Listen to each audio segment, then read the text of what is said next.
Assalamualaikum, hai semua. Masih di catatan istimewa. Lombok, yang dahulu dikenal sebagai pusat kekuatan kerajaan Mataram, runtuh setelah mengalami konflik berkepanjangan dalam Perang Lombok yang berlangsung antara 1891 hingga 1894. Perang yang dimulai oleh ketidakpuasan masyarakat Sasak terhadap kebijakan Raja Anak Agung Made Karangasem ini akhirnya memicu intervensi kolonial Belanda yang mengubah nasib pulau tersebut. Bagaimana ketegangan internal dan pemberontakan lokal bisa membuka jalan bagi kekuatan kolonial untuk menguasai sepenuhnya wilayah ini? Berikut kami ulas seputar akhir dari Kerajaan Besar Mataram dan dampaknya pada sejarah Nusantara versi catatan istimewa. Bagi kamu yang penasaran, tonton sampai habis. Namun sebelum lanjut, bagi kamu yang baru gabung di channel ini, terus dukung channel dengan tekan tombol like, subscribe, dan loncengnya agar kamu terus mendapatkan notifikasi info baru dari catatan istimewa.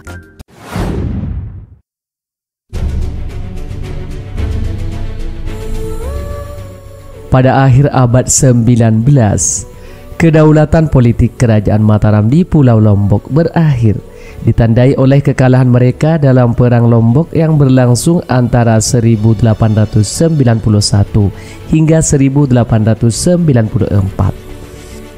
Perang ini dipicu oleh pemberontakan masyarakat Sasak dari Desa Praya yang merasa tidak puas dengan kebijakan politik Raja Mataram Anak Agung Made Karangasem. Kondisi tersebut akhirnya memicu intervensi Belanda yang kemudian menjajah Bali dan Lombok secara penuh. Desa Praya yang terletak di wilayah terdekat dengan pusat kekuasaan Kerajaan Mataram di Lombok Barat merupakan tempat di mana dinasti Karangasem dari Bali mengendalikan pemerintahan. Awalnya, masyarakat Sasak Desa Praya mendapatkan hak istimewa setelah membantu dinasti Karangasem menguasai Pulau Lombok. Mereka dibebaskan dari kewajiban membayar upeti, namun diharuskan membantu kerajaan dalam peperangan. Kebijakan bebas upeti ini mulai berubah ketika Ratu Agung Gede Ngurah Karangasem berkuasa dan mengangkat putranya Anak Agung Made Karangasem sebagai pendampingnya, yang memulai serangkaian kebijakan yang dinilai masyarakat Sasak sangat memberatkan. Kegelisahan masyarakat Sasak semakin memuncak ketika pada tanggal 22 Juni 1891 kerajaan mengeluarkan perintah agar masyarakat Desa Praya membantu dalam pertempuran sekaligus menyediakan kebutuhan pangan bagi para prajurit kerajaan. Perintah ini menambah keresahan karena kebijakan raja yang semakin otoriter. Raja Mataram kerap melakukan tindakan sewenang-wenang seperti merampas tanah dan hewan ternak masyarakat, memecat pejabat lokal yang tidak setia, hingga mengambil anak-anak untuk dijadikan budak. Ketidakadilan inilah yang akhirnya menjadi latar belakang pecahnya Perang Lombok. Puncak keresahan terjadi pada Agustus 1891 ketika raja kembali memerintahkan masyarakat Desa Praya untuk mengirim pasukan ke Bali. Namun perintah tersebut tidak diindahkan oleh masyarakat Sasak yang sudah lelah dengan penindasan. Raja kemudian mengirim pasukan untuk menangkap para pemimpin masyarakat yang dianggap bertanggung jawab atas pembangkangan tersebut. Hal ini memicu ketegangan yang lebih besar di kalangan suku Sasak. Tokoh agama setempat, Guru Bangkol, kemudian menyerukan perlawanan terhadap kesewenang-wenangan raja. Pada tanggal 7 Agustus 1891, ratusan penduduk Sasak bangkit dan menyerang rumah-rumah milik penguasa Bali yang berada di Lombok. Sebagai alasan, raja mengerahkan sekitar 9.000 pasukan dari berbagai wilayah Lombok untuk mengepung Desa Praya. Meski menghadapi pasukan yang jauh lebih besar, masyarakat Sasak berhasil mengimbangi kekuatan kerajaan dan pertempuran terus berlangsung hingga 3 tahun kemudian. Namun, pada titik inilah Belanda melihat peluang untuk ikut campur. Sejak lama, Pulau Lombok dan Kerajaan Mataram telah menjadi incaran Belanda. Melihat perlawanan Sasak yang terus meluas, Belanda memanfaatkan situasi untuk memperkuat kekuasaannya. Pada tahun 1891, penduduk Sasak telah mengirimkan surat permohonan bantuan kepada Belanda, meminta intervensi mereka untuk melawan Kerajaan Mataram. Belanda merespon dengan memblokade pasokan senjata untuk kerajaan pada tahun 1892, meski langkah ini belum cukup untuk mengakhiri perlawanan Kerajaan Mataram. Melihat bahwa blokade tidak berhasil menghentikan perlawanan Mataram, Belanda mulai mempertanyakan sikap kerajaan yang seolah tidak lagi mengakui kekuasaan mereka, seperti yang tertuang dalam perjanjian pada tahun 1843. Gubernur Jenderal Van der Wijk kemudian mengirim surat ultimatum kepada Raja Mataram, namun surat ini tidak diindahkan.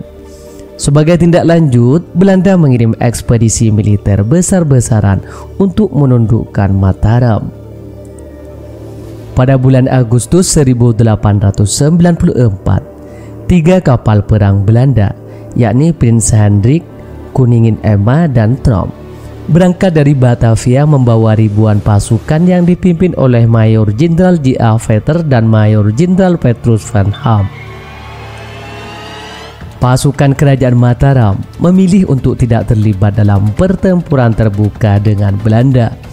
Sebaliknya, mereka menggunakan taktik gerilya dengan melakukan serangan mendadak.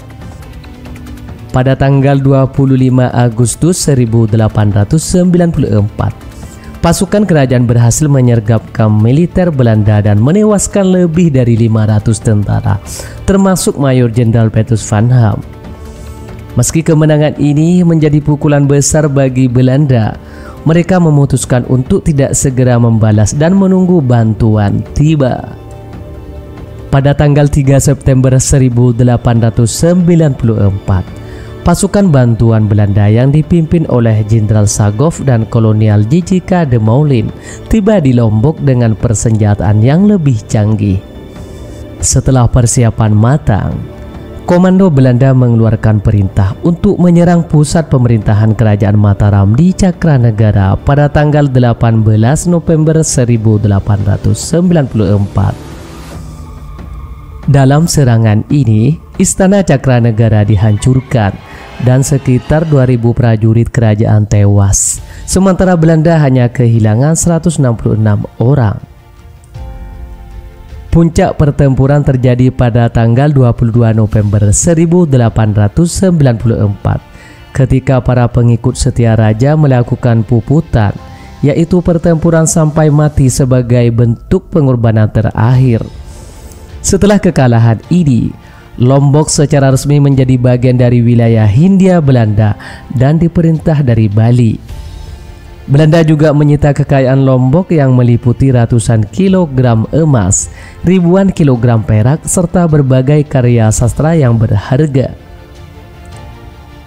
Perang Lombok bukan hanya tentang kekalahan Kerajaan Mataram, tetapi juga tentang bagaimana ketidakpuasan rakyat, kolonialisme, dan kebijakan otoriter dapat mengubah arah sejarah.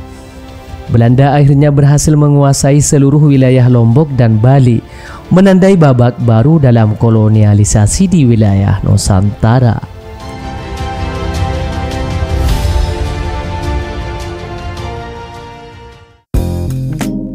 Demikian seputar akhir dari Kerajaan Besar Mataram dan dampaknya pada sejarah Nusantara versi catatan istimewa. Bagi kamu yang punya tambahan atau koreksi seputar akhir dari kerajaan tersebut, tulis di kolom komentar ya. Sampai sini dulu guys. Sampai bertemu kembali di catatan istimewa selanjutnya. Wassalam.